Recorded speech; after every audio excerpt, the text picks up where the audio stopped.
ओम नमो भगवते वासुदेवाय। हर हर महादेव। कार्तिक मास महात्म्य कथा का अंतिम और 35वां अध्याय। अब तक जितनी भी कथा हुई हैं उन सब का वर्णन हमने बहुत अच्छे से सुना। आज अंतिम अध्याय में तुलसी विवाह का वर्णन किया जाएगा कि तुलसी विवाह किस प्रकार करना चाहिए और ये करने से कैसे पुण्य प्राप्त होते हैं। तो चलिए आज की कथा शुरू करते हैं। बोले श्री विष्णु भगवान की जय। सभी कथाओं को सुनाकर सभी ऋषि सूत जी से बोले, हे सूत जी, अब आप हमें तुलसी विवाह की विधि बताइए। सूत जी बोले, कार्तिक शुक्ला नवमी को द्वापर युग का आरंभ हुआ है, अतः यह तिथि दान और उपवास में क्रमशः पूर्वाह्न व्यापिनी तथा पराह्न व्यापिनी हो तो ग्राह्य है। इस तिथि को नवमी से एकादशी तक मनुष्य शास्त्रोक्त विधि से तुलसी के विवाह का उत्सव करे तो उसे कन्यादान का फल प्राप्त होता है। जितना पुण्य कन्या का दान करने में होता है उतना ही तुलसी विवाह का आयोजन करने से प्राप्त होता है। पूर्व काल में कनक की पुत्री किशोरी ने एकादशी तिथि में संध्या के समय तुलसी की वैवाहिक विधि संपन्न की थी, जिससे कि वह किशोरी वैधव्य दोष से मुक्त हो गई। अब मैं उसकी विधि बतलाता हूँ। 1 तोला सुवर्ण की भगवान विष्णु की सुंदर प्रतिमा तैयार कराएं, अथवा अपनी शक्ति के अनुसार आधे या चौथाई तोले की ही प्रतिमा बनवा लें। फिर तुलसी और भगवान विष्णु की प्रतिमा में प्राण प्रतिष्ठा करके षोडशोपचार से पूजा करें। पहले देश काल का स्मरण करके गणेश पूजन करें, फिर पुण्याह वाचन कराकर नांदी श्राद्ध करें। तत्पश्चात वेद मंत्रों के उच्चारण और बाजे आदि की ध्वनि के साथ भगवान विष्णु की प्रतिमा को तुलसी जी के निकट लाकर रखें। प्रतिमा को वस्त्रों से आच्छादित करना चाहिए।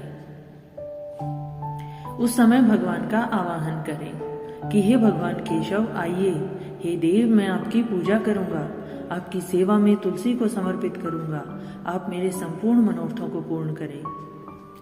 इस प्रकार आवाहन के पश्चात 3-3 बार अर्घ्य, पाद्य और विष्टर का उच्चारण करके इन्हें बारी बारी से भगवान को समर्पित करें। फिर आचमनीय पद का 3 बार उच्चारण करके भगवान को आचमन कराएं। इसके बाद कांसे के बर्तन में दही, घी और मधु रखकर उन्हें कांसे के पात्र से ही ढक दें तथा भगवान को अर्पण करते हुए इस प्रकार कहें, हे वासुदेव, आपको नमस्कार है। यह मधुपर्क जो कि दही, घी और शहद के मिश्रण से तैयार है, इसे ग्रहण कीजिए। तदनंतर हल्दी लेपन और अभ्यंग कार्य संपन्न करके गोधूली की वेला में तुलसी और विष्णु का पूजन पृथक पृथक करना चाहिए। दोनों को एक दूसरे के सम्मुख रखकर मंगल पाठ करें। जब भगवान सूर्य कुछ कुछ दिखाई देते हों तब कन्यादान का संकल्प करें। अपने गोत्र और प्रवर का उच्चारण करके आदि की 3 पीढ़ियों का भी आवर्तन करें। तत्पश्चात भगवान से इस प्रकार कहें, हे आदि, मध्य और अंत से रहित त्रिभुवन, हे प्रतिपालक परमेश्वर, इस तुलसी दल को आप विवाह की विधि से ग्रहण करें। यह पार्वती के बीच से प्रकट हुई है, वृंदा की भस्म में स्थित रही है तथा आदि, मध्य और अंत से शून्य है। आपको तुलसी बहुत ही प्रिय है, अतः इसे मैं आपकी सेवा में अर्पित करता हूँ। मैंने जल के घड़ों से सींचकर अन्य प्रकार की सेवाएं करके अपनी पुत्री की भांति इसे पाला, पोसा और बढ़ाया है। आपकी प्रिय तुलसी मैं आपको दे रहा हूँ, हे प्रभु, आप इसे ग्रहण करें।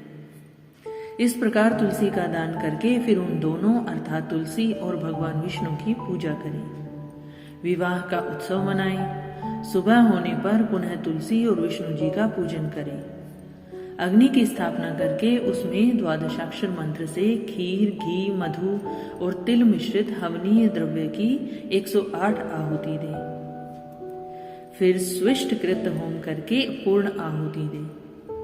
आचार्य की पूजा करके होम की शेष विधि को पूर्ण करें। उसके बाद भगवान से इस प्रकार प्रार्थना करें कि हे प्रभु, आपकी प्रसन्नता के लिए मैंने ये व्रत किया।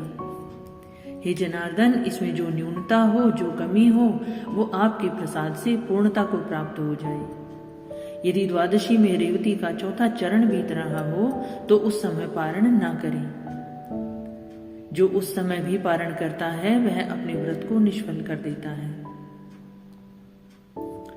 भोजन के पश्चात तुलसी के स्वतः गलकर गिरे हुए पत्तों को खाकर मनुष्य सब पापों से मुक्त हो जाता है। भोजन के अंत में ऊख, आंवला और बेर का फल खा लेने से उच्छिष्ट दोष मिट जाते हैं। तदनंतर भगवान का विसर्जन करते हुए कहें, हे भगवान, आप तुलसी के साथ वैकुंठ धाम में पधारे। हे प्रभु, मेरे द्वारा की हुई पूजा ग्रहण करके आप सदैव संतुष्टि करें। इस प्रकार देवेश्वर विष्णु का विसर्जन करके मूर्ति आदि सब सामग्री आचार्य को अर्पित करें। इससे मनुष्य कृतार्थ हो जाता है। बोले श्री विष्णु भगवान की जय, तुलसी माता की जय।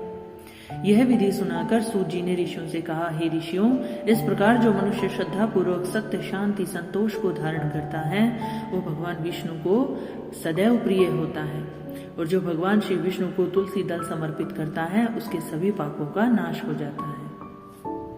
वह व्यक्ति संसार के सुखों को भोगकर अंत में विष्णु लोक को प्राप्त करता है। हे ऋषिवरों, यह कार्तिक महात्म्य सब रोगों और संपूर्ण पापों का नाश करने वाला है।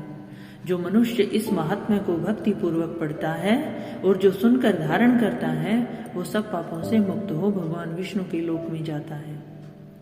जिसकी बुद्धि खोटी हो और जो श्रद्धा से हीन हो, ऐसे किसी भी मनुष्य को ये महात्म्य नहीं सुनाना चाहिए। इति श्री कार्तिक मास महात्म्य क्षेमंकरी 35वां अध्याय समाप्तम। यहाँ कार्तिक मास महात्म्य का 35वां अध्याय समाप्त होता है। बोले श्री विष्णु भगवान की जय, तुलसी माता की जय, श्री कृष्ण भगवान की जय, श्री सूची महाराज की जय। मुझे आशा है कार्तिक मास महात्म्य की सभी कथाएं आपको पसंद आई।